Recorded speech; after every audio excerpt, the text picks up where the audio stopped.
This lesson is number 7. We're doing John chapter 10, which is continuation of the conflict. Jesus is still in Jerusalem, so that will change at the very end of this chapter.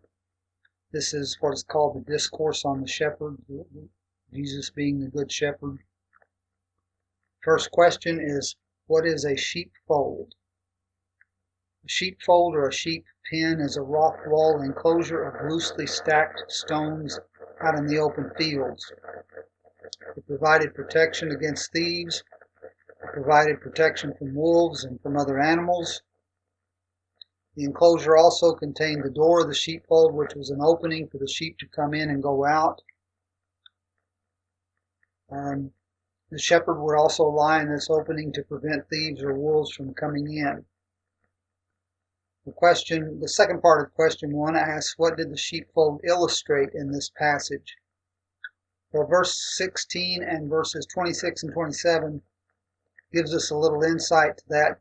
Verse 16, Jesus said, "Other sheep I have, which are not of this fold, them also I must bring, and they will hear my voice, and there will be one flock and one shepherd." In verse 26 and 27, Jesus said to those Jews who spoke out against him, Jesus said, I've got some singing going on in the background here. Jesus said, "You do not believe me because you are not of my sheep. As I said to you, my sheep hear my voice, and I know them, and they follow me." The sheepfold illustrated or represented Jesus' followers, those who believe in him and follow him. So the sheepfold represents the flock, God's people. We'll talk a little more about this in a few minutes. Question number 2 says, how is Jesus the door of the sheep? Verse 9 is where he said, "I am the door. If anyone enters by me, he will be saved." The door is the only way to enter the sheepfold. It's also the only exit, but that's not Christ's focus. Jesus is the only way to enter into the sheepfold or the flock. He's the only way to enter into a relationship with God. That's how he is the door. Question number 3 says, how and why is Jesus the Good Shepherd? Verses 11 through 15, he says, "I am the Good Shepherd. The Good Shepherd lays down his life for the sheep. I am the Good Shepherd. I know my sheep, and my sheep know me. Just as the Father," that was verse 11, this is verse 14, sorry. Verse 14, "I am the Good Shepherd. I know my sheep, and my sheep know me. Just as the Father knows me, and I know the Father, and I lay down my life for the sheep." Jesus is the Good Shepherd because he knows his sheep. That is, he has a relationship with his sheep. But he says very plainly he's the Good Shepherd because he lays down his life for the sheep.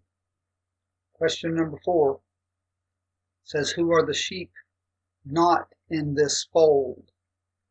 Verse 16 says, Jesus said, "Other sheep I have which are not of this fold. Them also I must bring, and they will hear my voice, and there will be one flock and one shepherd." Jesus was sent to the lost sheep of the house of Israel. His audience would have been Jews, Israelites. They would have considered themselves to be the only flock of God, but Jesus was foretelling that the spiritual flock of God would eventually include Gentiles as well as Jews. The other sheep refers to Gentiles who would later obey the gospel and become part of the sheepfold, part of the flock of God, the church.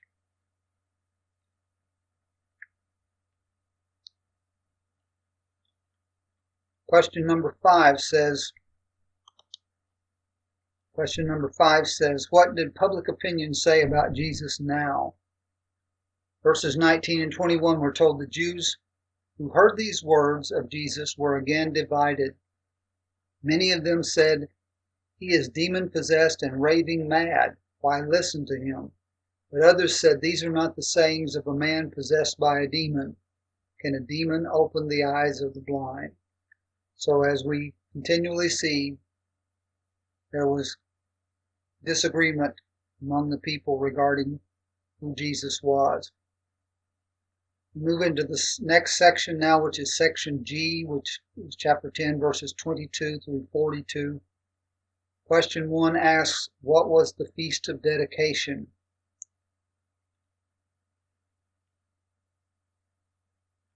Just a second.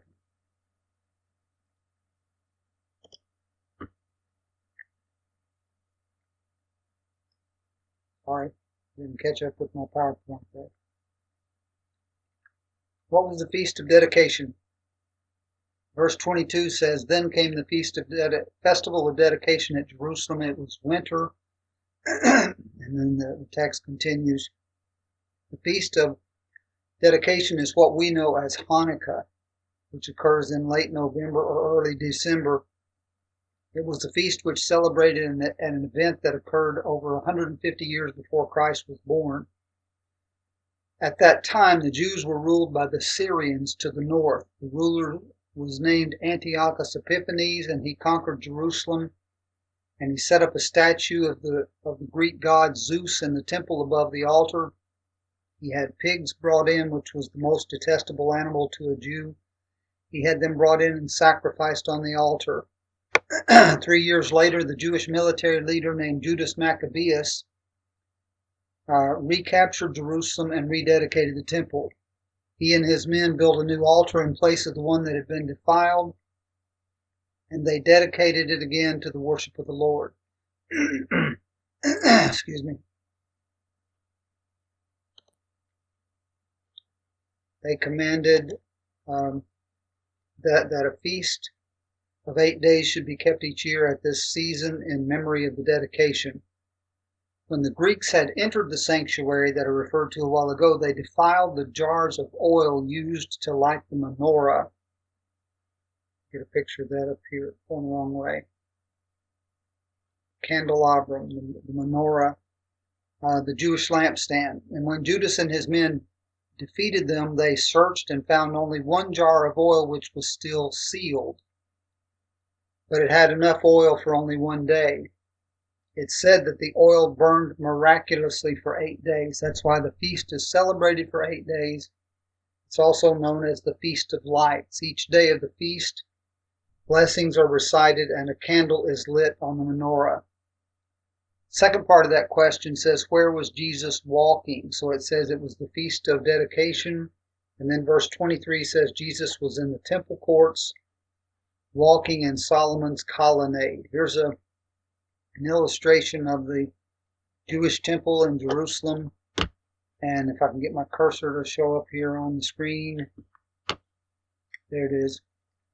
This whole area here, Solomon's colonnade, Solomon's porch, which is a bit deceiving unless you realize how tiny people would be on this illustration. This perhaps gives a better understanding of the size of this. It was a roofed structure supported by pillars, and it's where scribes normally taught their students. So it's this whole area here. Question 2, what did the Jews want to know about Jesus? In verse 24 it says the Jews the Jews who were there gathered around him, saying, how long will you keep us in suspense? If you are the Messiah, tell us plainly.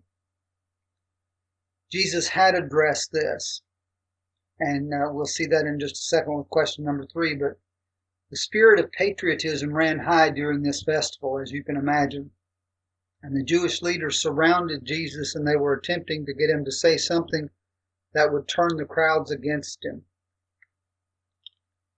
Question number 3 says, why did the Jews attempt to stone Jesus? Well, in response to their question, how long will you keep us in suspense? If you're the Messiah, tell us plainly. Beginning in verse 25, we're told Jesus answered, I did tell you, but you do not believe.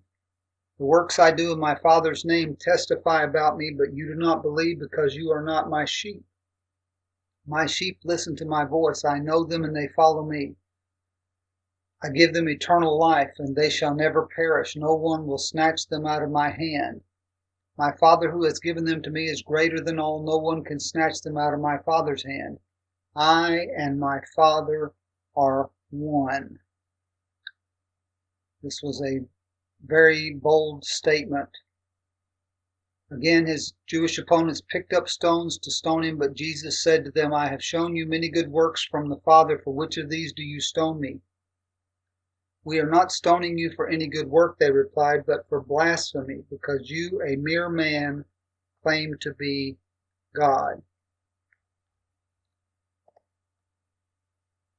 When Jesus said, I and the Father are one, he was stating that he and his Father are one thing, one substance, one in nature, one in all the attributes of the Godhead, and in the operation of those attributes.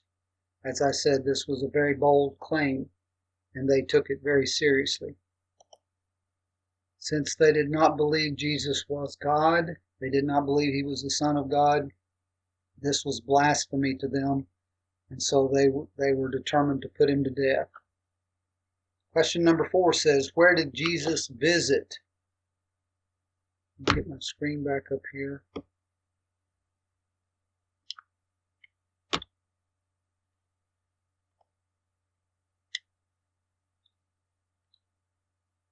Jesus, where did he go?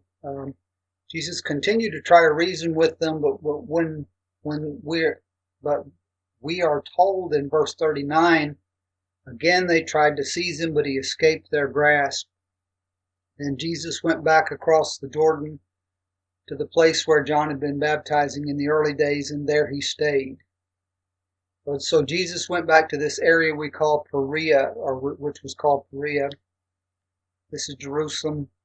This is the Jordan. Here is Perea. So he went to this region which was under the authority of Herod Antipas. The rulers in Jerusalem had no authority there, so he escaped and went into safe hiding, if you will. Lesson 8 will be next week. It continues and completes the period of what's called the period of conflict, and it's just on chapter 11, which is on the raising of Lazarus from the dead.